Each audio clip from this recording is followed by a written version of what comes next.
This project is a milestone for circular construction in Norway. It demonstrates full material traceability and closed-loop aluminium use are possible today.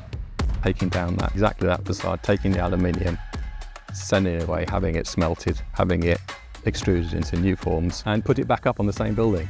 And it didn't have to go to China, it didn't have to be produced in India, it didn't have to be transported through the Suez Canal, all these things. If you tell people, they go, yeah, of course, doesn't that always happen?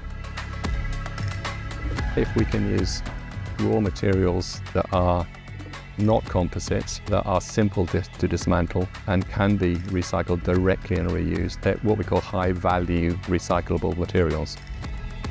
Hydro came to us when we started talking about putting the facade together, and we were looking at multiple different variations, and Hydro came in and said, look, we can deliver aluminium with a very, very high recycling percentage. Closing the loop means that aluminium from the old facade is not treated as waste, but as a valuable resource. This is achieved without compromising the quality through complete traceability across the value chain.